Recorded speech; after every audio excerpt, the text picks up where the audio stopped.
사도행전 1장 6절에서 14절입니다.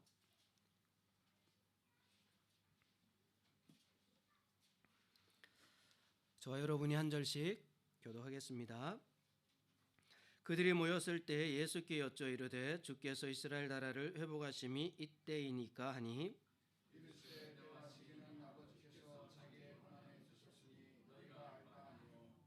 오직 성령이 너희에게 임하시면 너희가 권능을 받고 예루살렘과 온 유대와 사마리아와 땅 끝까지 이르러 내 증인이 되리라 하시니라.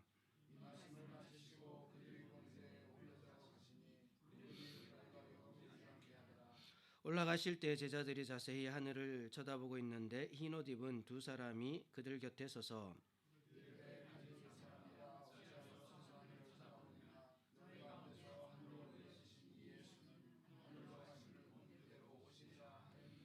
제자들이 감람원이라 하는 산으로부터 예루살렘에 돌아오니 이 산은 예루살렘에서 가까워 안식일에 가기 알맞은 길이라.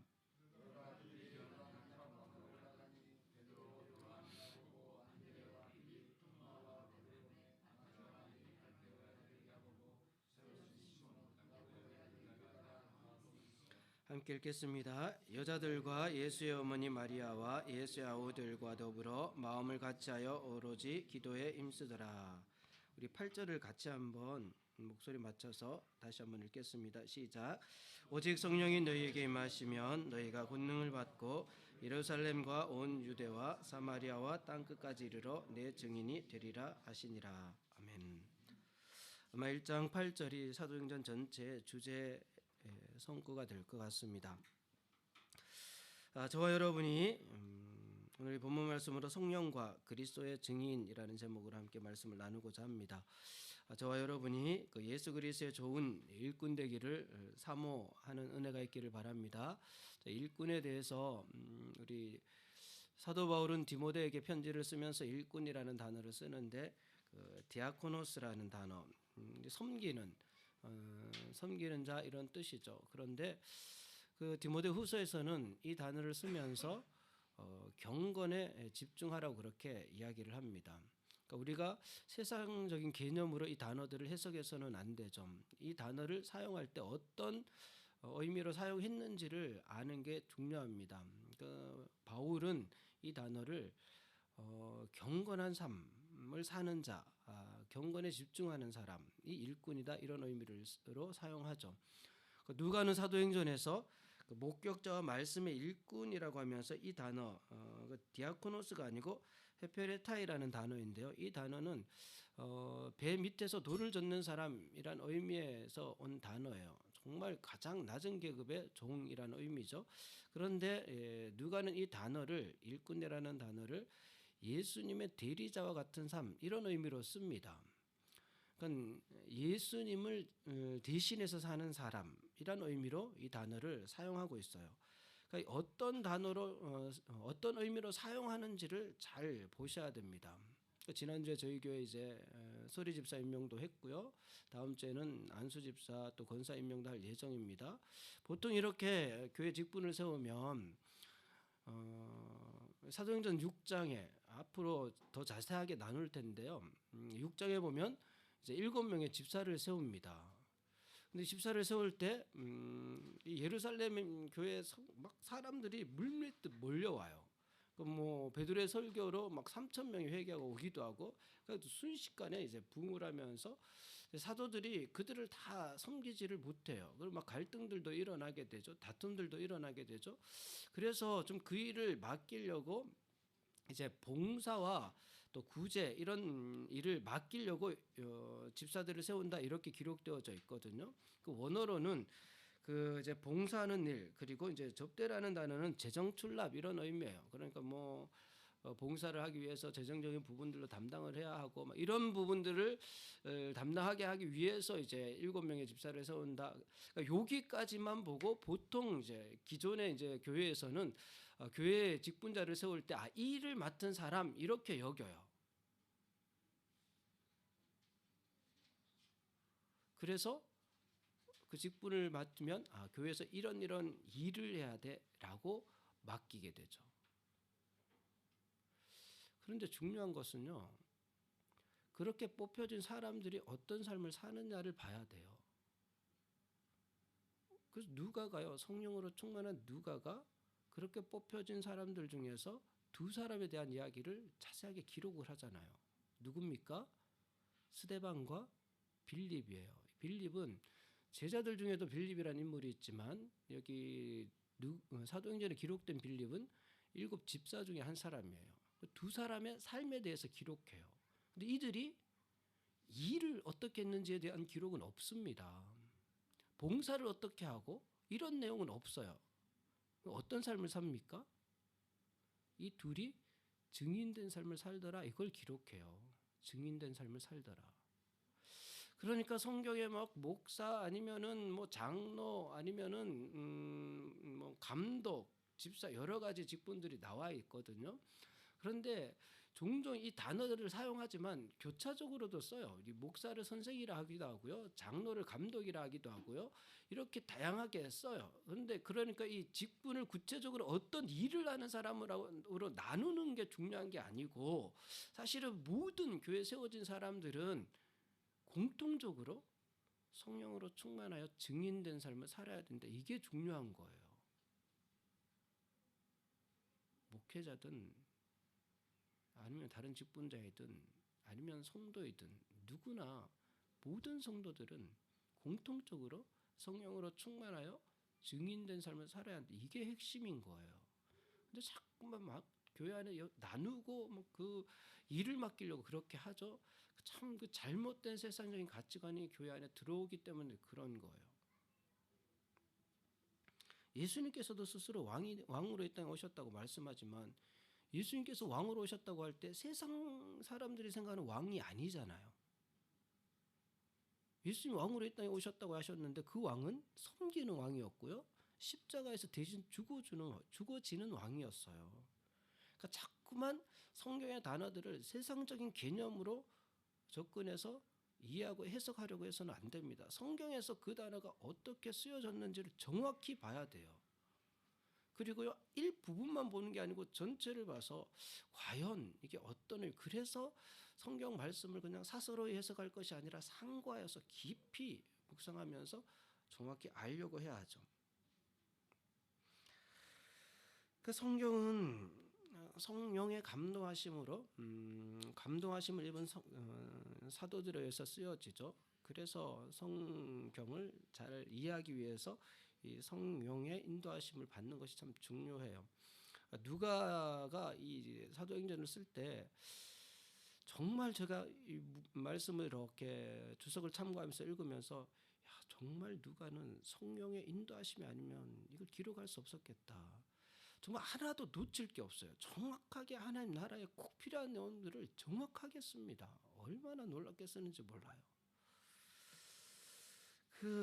누가의 기록을 계속해서 좀 나눠보겠습니다. 부활하신 주님께서 40일 동안 지상에 머무르시면서 흩어진 이제 제자들을 다시 만나시고 회복시키시고, 그리고 이제 감람원이라는 곳에서 마지막으로 말씀을 남기시고, 9절에 보시면 이 말씀을 마치시고 그들이 보는데 올려져 가시니 구름이 그를 가리어 보이지 않게 하더라. 이렇게 이제 승천을 하시죠. 그때 이제 막 거기에 모여있던 사람들은 무척이나 당황스럽겠죠. 아니, 이대로 가시면 어떻게 하지? 우리는 그럼 어떻게 하나? 계속 여기 있어야 하나? 아니면 몰래 하나? 아무것도 모르고 그냥 당황해서 거기에 있어요. 천사를 통해서 걱정하지 마라, 올라가신 예수님은 너희들 본 그대로 다시 올 것이다라고 확인시켜 주시고, 그리고 다시 이제 그 모여있던 사람들을 예루살렘으로 돌려보내시죠.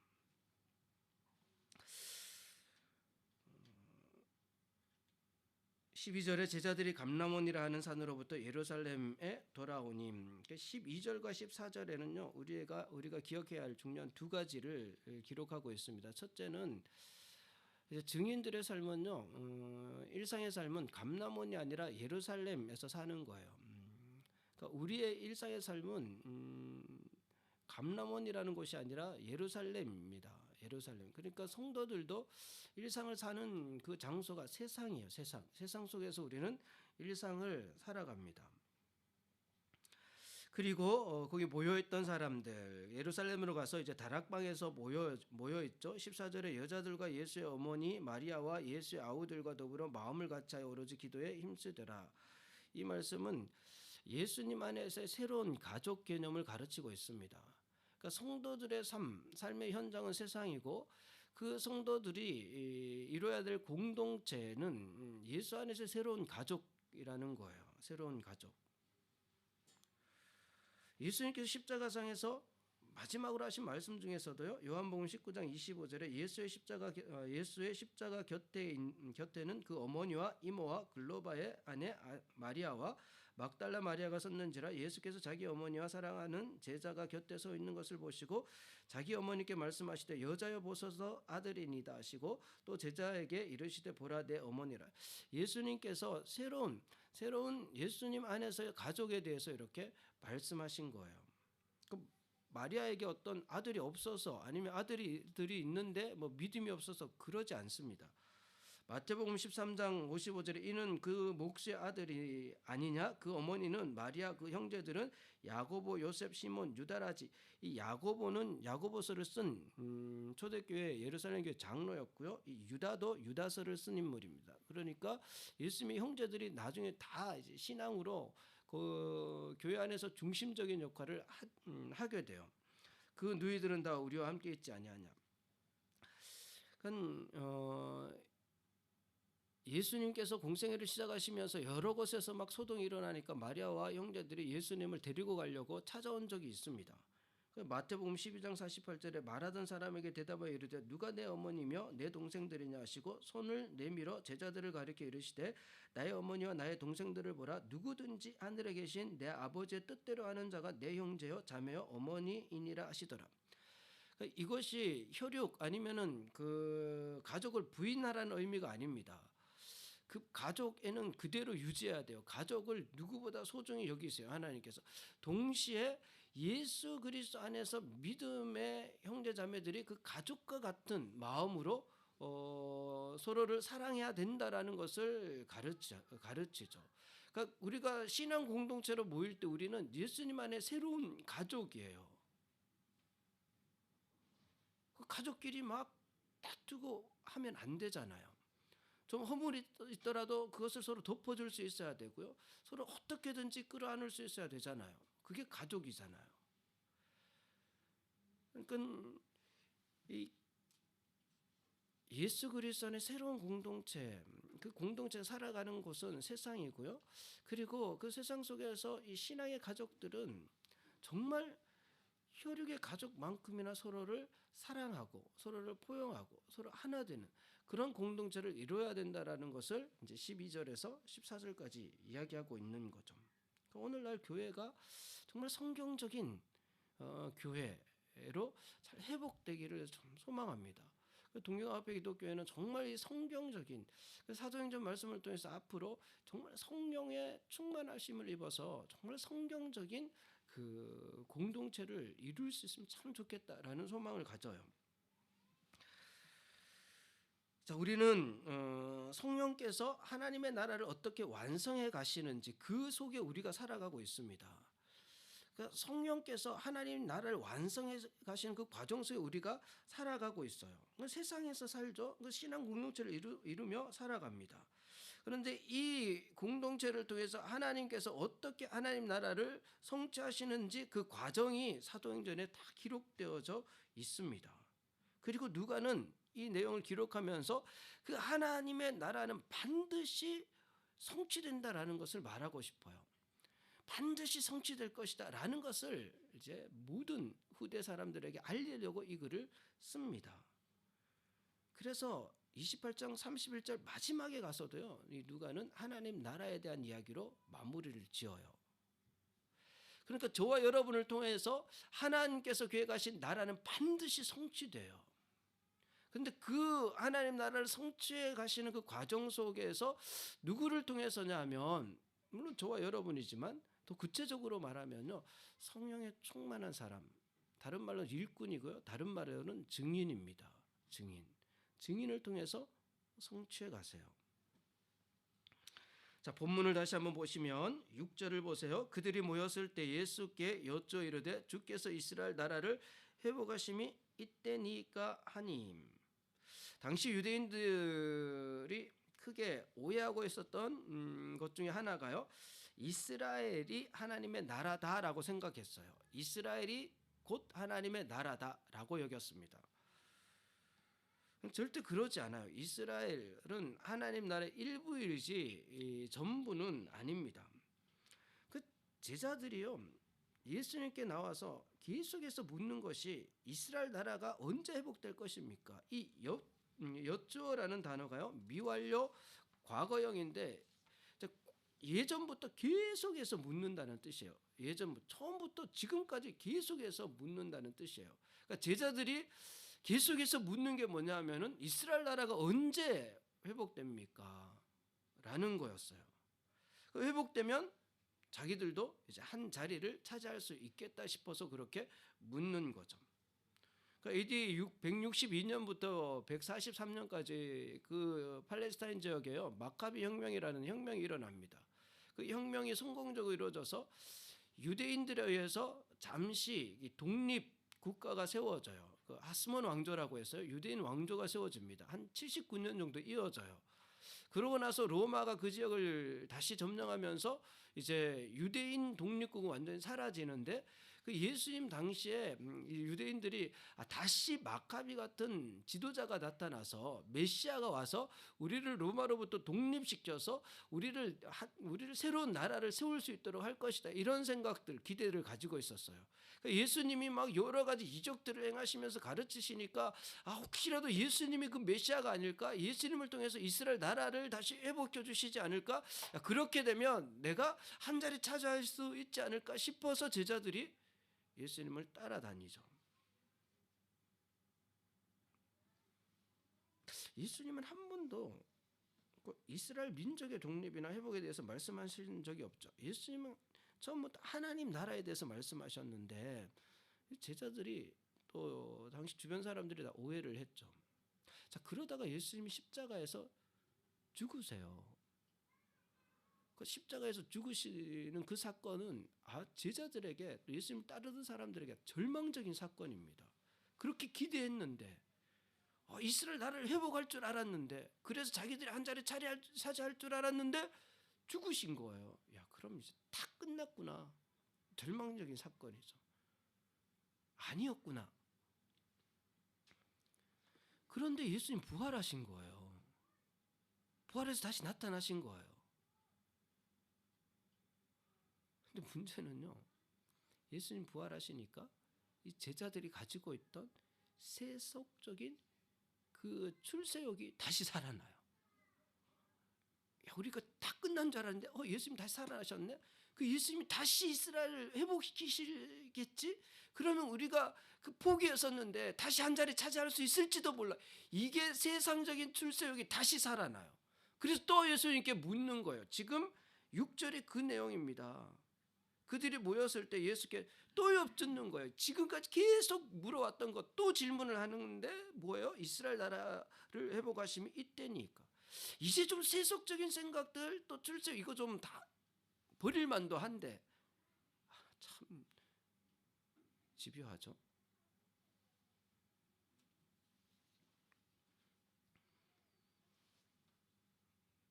또 그것을 묻습니다. 예수님께서 이때이니까, 드디어 예수님 부활까지 하셨으니까 드디어 이제 이스라엘 나라를 회복하시려고 하십니까? 지금 그렇게 하실 겁니까? 이렇게 묻는 거죠. 그러니까 예수님께서는요, 그때가 언제인지 그렇다 아니다 이렇게 대답하지 않으십니다. 제자들의 질문에 대해서는 답하지 않으세요. 때와 시기는 아버지께서 자기의 권한에 두셨으니 너희가 알고, 그거 너희들 관심 갖지 마라. 거기에 대해서 더 이상 알려고 하지 마라. 8절에 오직 성령이 너희에게 임하시면, 제자들의 마음도 성령이 임하셔야 바뀌어요. 이들의 마음이 성령께서 임하셔야 바뀝니다. 그래서 예수님께서 오직 성령이 너희에게 임하시면 너희가 권능을 받았죠. 그때 비로소 너희 깨닫게 되고, 그때 비로소 너희 세속적인 출세욕도 버리게 되고, 그때 비로소 너희가 변화가 될 거야. 결국 성령이 임하셔야 바뀌어요. 성령이 임하셔요. 환경이 아니고요, 성령으로 충만해야 바뀝니다. 요한복음 14장 26절에 보혜사 곧 아버지께서 내 이름으로 보내실 성령 그가 너희에게 모든 것을 가르치고 내가 너희에게 말한 모든 것을 생각나게 하리라. 비로소 그때 깨닫게 돼요.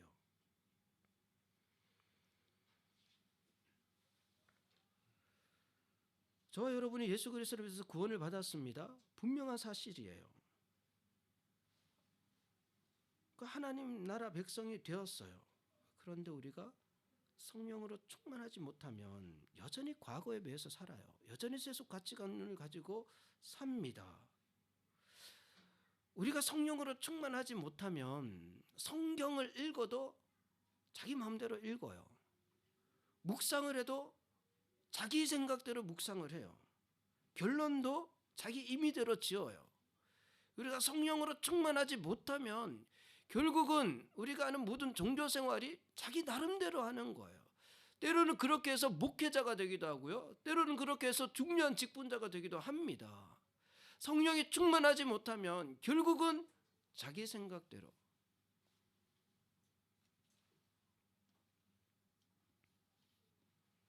그러면서 점점 영적으로 메말라가요. 갈등은 사라지지 않고요. 정말 하나님께 주시는 참된 그 구원의 기쁨과 그 성령의 충만한 은혜들을 경험하지 못한 채 살아가요. 그 얼마나 많은 성도와 교회들이요, 성령 충만하지 못하여서 마치 제자들처럼 세상적인 출세욕에 매여서 살아가고 있는지 모릅니다.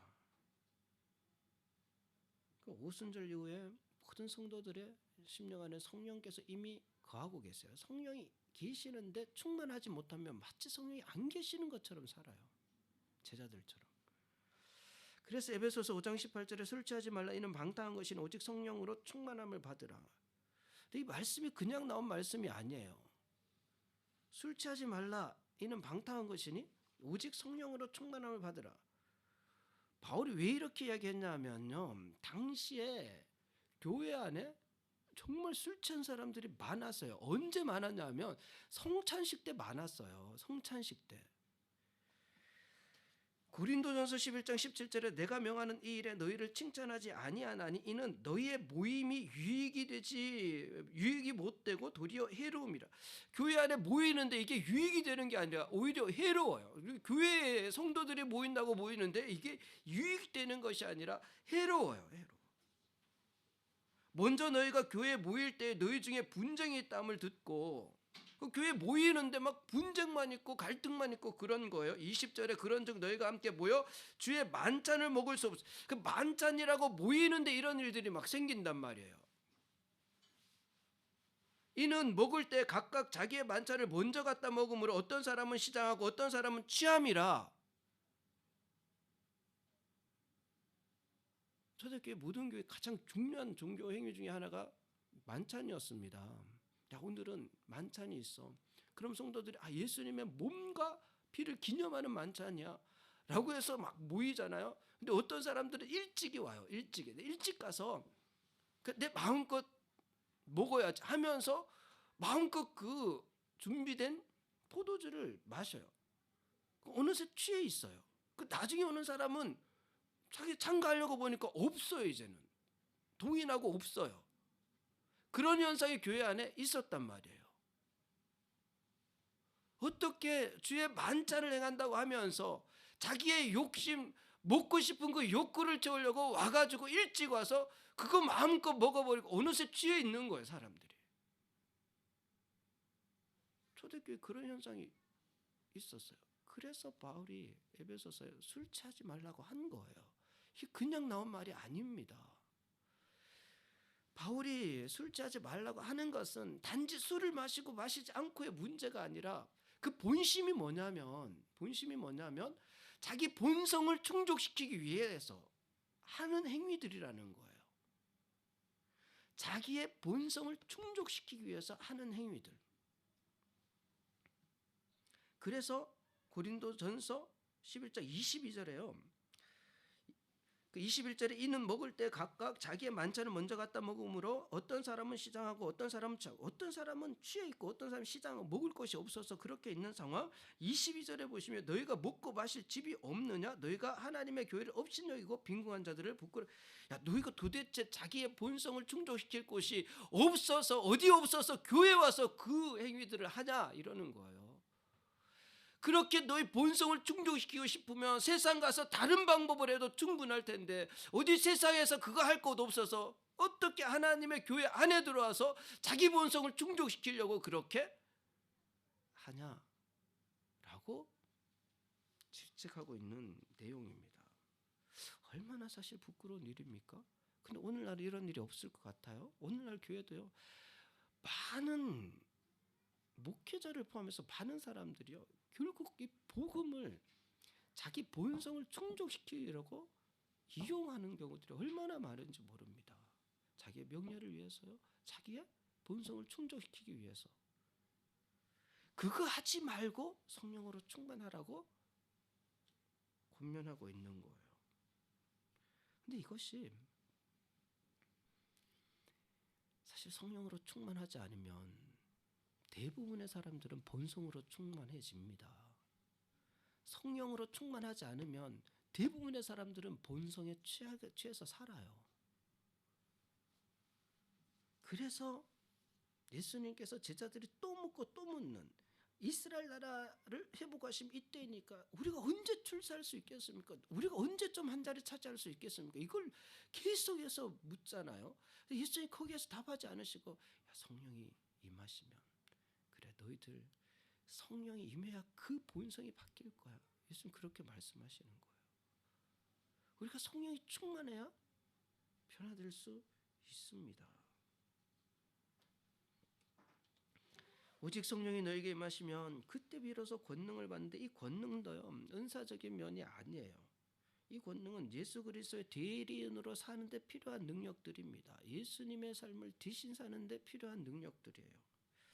요한복음 14장 12절에 내가 진실로 너에게 이르노니 나를 믿는 자는 내가 하는 일을 그도 할 것이요 또한 그보다 큰 일도 하리니 예수님의 일을 대신할 수 있는 그 능력을 예수님께서 우리에게 주시겠다고 약속하시는 거죠. 내가 내 이름으로 무엇을 구하든지 내가 행하리니 이는 아버지로 하여금 아들로 말미암아 영광을 받으시게 하려 함이라. 근데 예수님을 대신하는 삶, 이게 일꾼이잖아요. 이게 증인이거든요. 빌립보서 4장 13절에 내게 능력 주시는 자 안에서 내가 모든 일을 할 수 있느니라. 이 말씀도 이 능력도요 내가 생각하는 어떤 일을 이루는 능력이 아니라고 말씀드렸죠. 인내하고 견디는 예수님의 뜻을 이루는 데 필요한 모든 능력들이에요. 오직 성령이 우리에게 임하시면 우리가 성령으로 충만하면 우리는 예수 그리스도를 대신하여 그 증인된 삶을 살 수 있게 되는 겁니다. 저와 여러분이 성령 충만하기를 사모하는 은혜가 있기를 바라요. 정말 간절히 사모해야 되는 일이에요.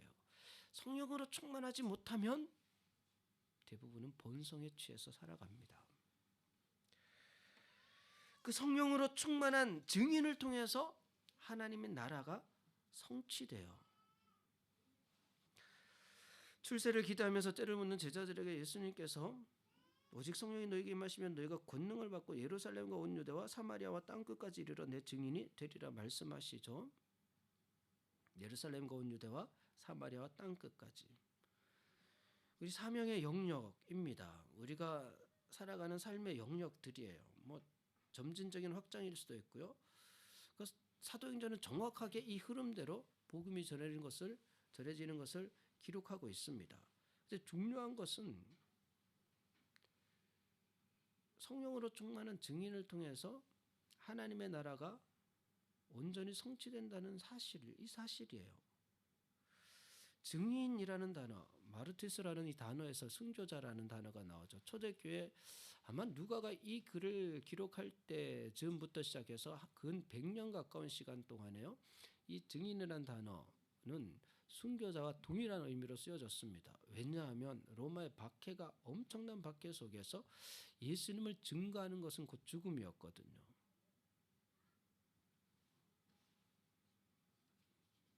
어찌 보면 목숨을 걸어야 되는 일이었어요. 예수님을 증거하는 것은 목숨을 걸어야 하는 일이었습니다. 그것이 증인이에요. 금요 기도 때 말씀드렸지만 신명기 6장 4절의 말씀, 이스라엘아 들으라, 우리 하나님 여호와는 오직 유일한 하나님이시니. 이 히브리어를 보면 쉐마라는 단어, 그리고 마지막 단어인 에하드라는 단어에 철자 두 자만 이제 대문자로 기록되어져 있는데, 이 둘을 합치면은 증인이라는 뜻이 돼요. 그러니까 하나님께서 하나님의 백성들을 세우시는 목적은 하나님을 증거하기 위해서입니다. 구약 시대도 그렇고 오늘날도 마찬가지예요.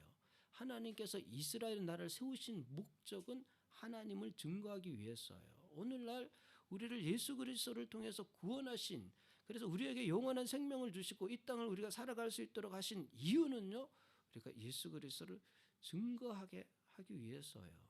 증인된 삶. 이게 하나님 백성들의 가장 중요한 삶의 목적이죠. 다른 증거가 아니라 8절 마지막에 내 증인이 되리라고 예수님 분명히 말씀하시잖아요. 내 증인, 예수님의 증인.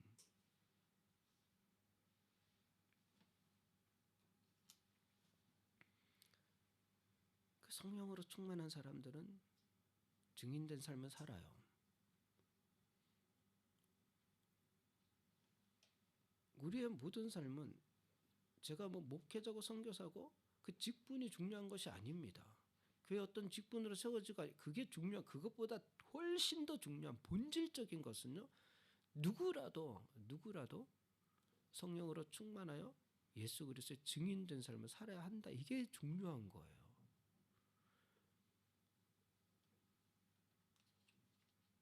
과연 우리는 오늘날 교회와 성도들이 성령으로 충만하여서 예수 그리스도의 증인된 삶을 살아가고 있나요?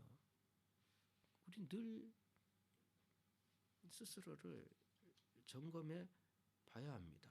왜냐하면 하나님께서는 반드시 그런 증인을 통해서 하나님 나라를 완성해 가시기 때문에 그래요. 그러지 않으면 다 세상적인 일들입니다.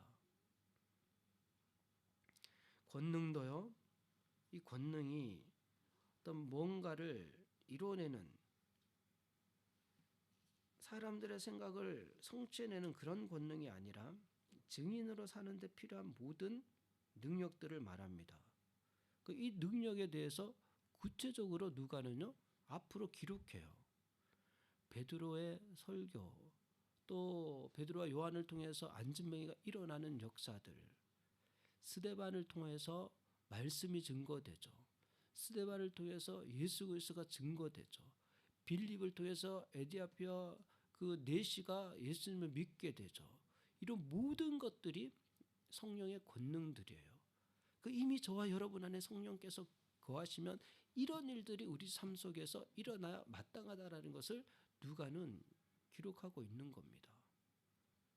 성령 충만을 사모한다라는 것은요, 주님, 저도 예수 그리스도의 증인된 삶을 살기를 원합니다. 마치 사도행전에 기록된 이런 역사들이 내 삶 속에서도 일어나기를 원하면 이것을 사모하는 것이 성령 충만함을 사모하는 거예요.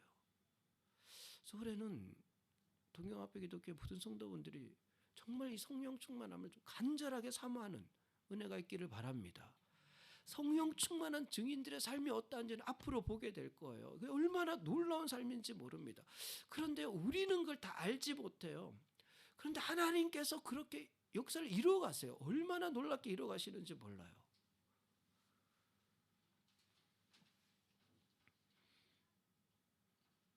그래서 저와 여러분이 더 이상 하늘만 쳐다보고 있을 것이 아니라, 이후에 예수님의 말씀을 듣고 예수님이 승천하시는 모습 속에서 모여있던 제자들이 하늘을 쳐다보고 있죠. 10절 올라가실 때 제자들이 자세히 하늘을 쳐다보고 있는데 11절에 이르되 갈릴리 사람들은 어찌하여 서서 하늘을 쳐다보느냐.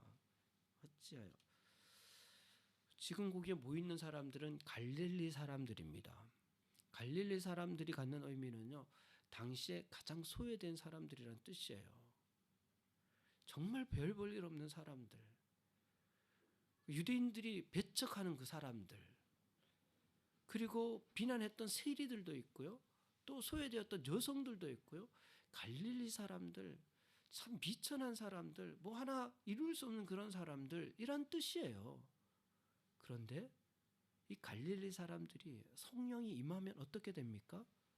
이들 속에 성령이 임할 때 어떤 일이 일어나는지, 세상이 뒤집어지는 역사들이 일어나는 것을 누가는 기록하고 있는 겁니다. 저는 그런 말씀을 준비하면서 그런 기대하는 마음을 가져요. 동경아페 기독교의 성도들은 갈릴리 사람들처럼, 그래, 세상으로부터 소외받는 사람들, 또 비난받는 사람들일 수도 있어. 또 좀 자존감이 낮은 사람들일 수도 있어. 늘 또 넘어지고 또 지쳐서 주저앉아 있는 사람들일 수도 있어. 그런데 아니야. 성령이 임하시면, 성령이 충만하면 우리를 통해서 하나님은 역사하셔.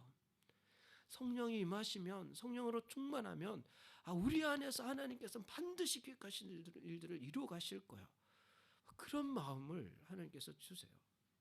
갈릴리 사람들아, 어찌 하늘만 쳐다보고, 우리는 하늘 쳐다보고 있을 것이 아니라요, 이제는 성령 충만하기를 간절히 사모하는 은혜가 있기를 바랍니다. 예수님 반드시 다시 오세요. 많은 사람들이 그렇게 묻죠. 예수님 재림하실 때 어떻게 재림하실까요?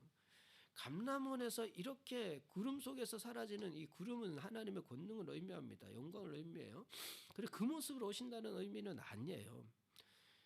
이 말씀의 뜻은 모든 하나님의 백성들은 분명히 명확하게 인식할 수 있도록 예수님이 다시 오신다라는 뜻이에요.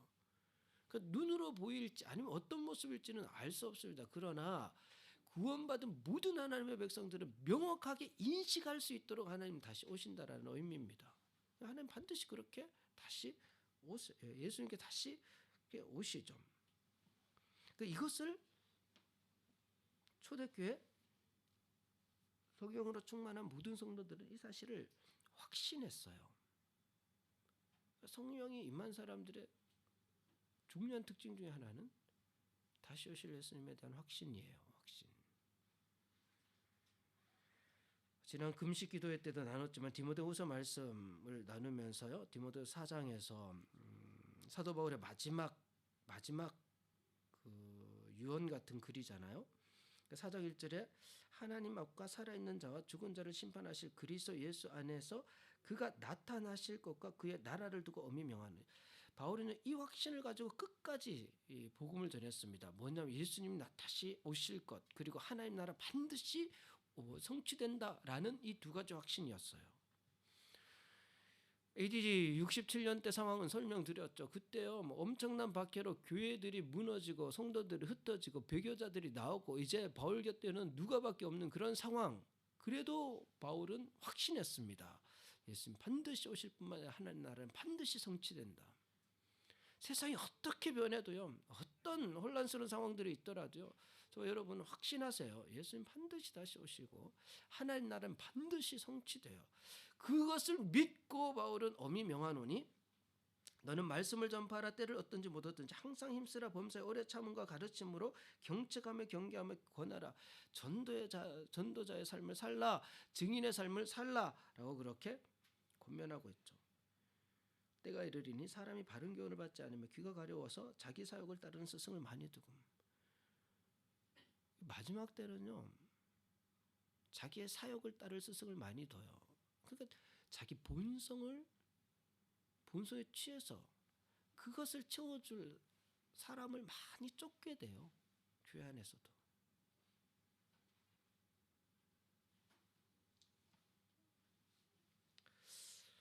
그런 시대에 우리가 살아가고 있습니다. 깨어 있어야겠죠. 저와 여러분은 그런 흐름을 쫓는 것이 아니라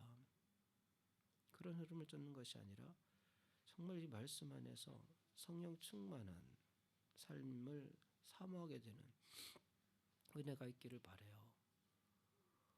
제자들처럼 계속해서 자신의 본성에 취해서 출세를 위해서 예수님께 묻고 또 묻는 그런 삶이 아니라, 다음 주 말씀을 나누겠지만요, 그것도 내 힘으로는 되지 않습니다. 그걸 바꾸는 것도 내 힘으로는 되지 않아요. 반드시 성령께서 충만하게 역사하실 때 가능한 일입니다. 그래서 예수님께서 제자들의 질문에 따로 답하지 않으시고 오직 성령이 너에게 임하시면, 성령이 임할 때 너희들은 변화될 거야. 그리고 2장에 가서 정말 제자들은 변화되죠.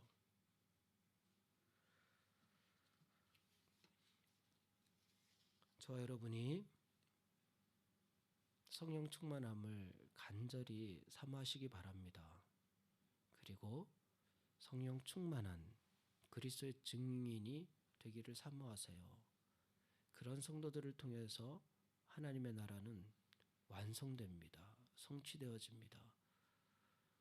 동경 앞에 기독교회는 그런 성령 충만한 성도들의 공동체로서 하나님의 나라를 성취해가는 그런 복된 믿음의 공동체가 되기를 바랍니다. 하나님 아버지 감사합니다. 오늘도 사도행전 말씀을 함께 나눕니다. 우리 안에는 우리 스스로의 힘으로는 바꿀 수 없는 본성들이 있습니다. 그래서 주님의 뜻을 따르기보다는 자꾸만 자기 뜻을 이루려고 하는 경향들이 있습니다. 주님께서는 이미 그런 모든 것을 아시고 우리에게 성령을 보내신 줄 믿습니다. 성령이 임하시면, 성령으로 충만하여지면 비로소 우리의 본성도 새로워지고 우리의 삶이 예수 그리스도를 증거하는 삶이 될 줄로 믿습니다. 그 삶이야말로 하나님께서 기뻐하시는, 하나님께서 원하시는 삶이라는 사실을 우리가 기억하고, 동경 앞에 기독교의 모든 성도들이 성령 충만하기를 간절히 사모하는 은혜를 허락하여 주시옵소서. 주님, 우리를 통하여서 일하실 줄 믿습니다. 감사드리며 모든 것을 예수님의 이름으로 기도드립니다. 아멘. 우리 다 같이 자리에서 일어서 주시기 바랍니다. 주만 바라볼지라 찬양 후에 축도로 예배를 마치도록 하겠습니다.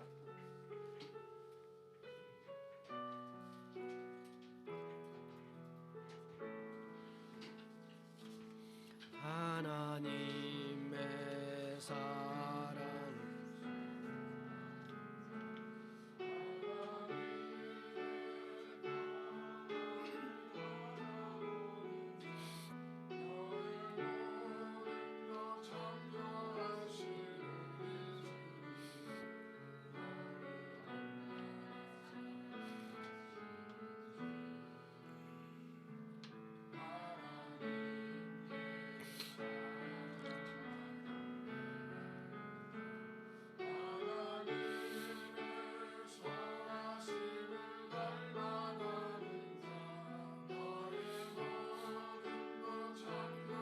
신 우리 주님이 너를 자녀 삼으셨네.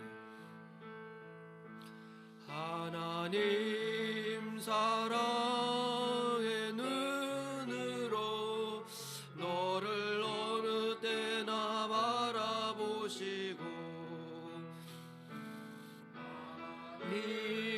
민자한 귀로서 언제나 너에게 기울이시니 어두움에 밝은 빛을 비춰주시고 너의 작은 신음에도 응답하시니 너는 어느 곳에 있든지 주를 향하고 주만 바라보. 우리 다시 한번 찾아가겠습니다. 하나님의 사랑을 사모하는 자, 하나님의 평안을 바라보는 자, 너의 모든 것 창조하신 우리 주님이 너를 참 사랑하시는지 하나님께 찬양 하나님의 선하심을 닮아가는 자 너의 모든 것 창조하신 우리 주님이 너를 자녀 삼으셨네. 하나님 사랑의 눈으로 너를 어느 때나 바라보시고 하나님 인자한 귀로서 언제나 너에게 기울이시니 어두움에 밝은 빛을 비춰주시고 너의 작은 신음에도 응답하시니 너는 어느 곳에 있든지 주를 향하고 주만 바라. 하나님 사랑의 눈으로 하나님 사랑의 눈으로 어느 때나 바라보시고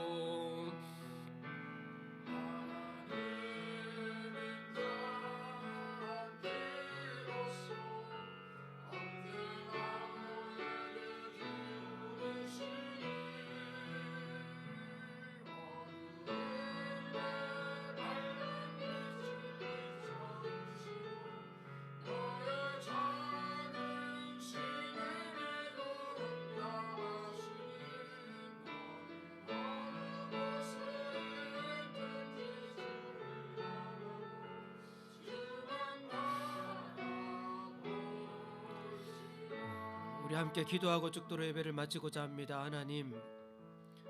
하나님은 예수 그리스도의 십자가에 죽으신 만큼 우리를 사랑하고 계시고 우리의 모든 삶 가운데 함께하고 계심을 믿습니다. 그런데 우리는 여전히 우리의 본성을 쫓아 살아가고 있습니다. 오늘날 수많은 성도들과 교회들이 예수님을 믿는다고 하지만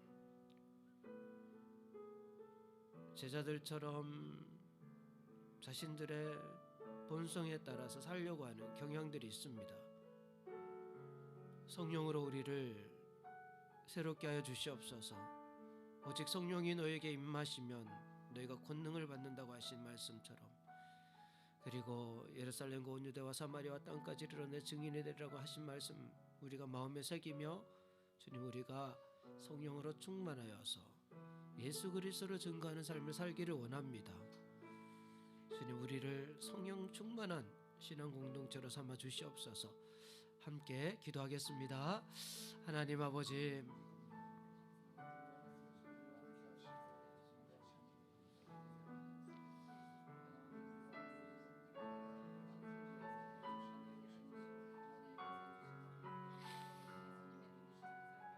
이 시대가 고약합니다. 주님, 우리 스스로도 우리의 본성을 이길 수 없음을 압니다. 오직 성령이 임하셔야죠. 아버지, 우리를 성령으로 충만케 하여 주시옵소서. 술 취하지 말라 이는 방탕한 것이 오직 성령의 충만을 받으라고 말씀하신 것. 아버지, 우리가 본성에 취하여 살아가는 것이 아니라 내 생각대로 내 본성대로 따라가는 것이 아니라 성령으로 충만하여서 예수 그리스도를 증거하는 삶을 살기를 원합니다. 아버지, 시대 교회가 다시 회복될 수 있도록 성령으로 충만해질 수 있도록 인도하여 주시옵소서.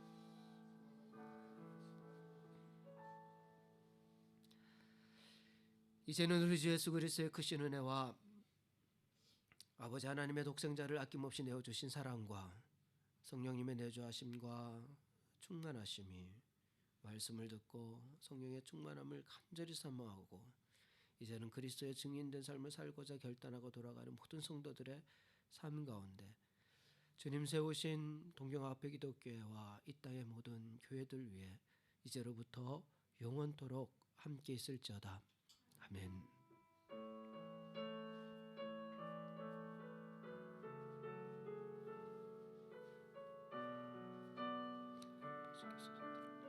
주시옵소서.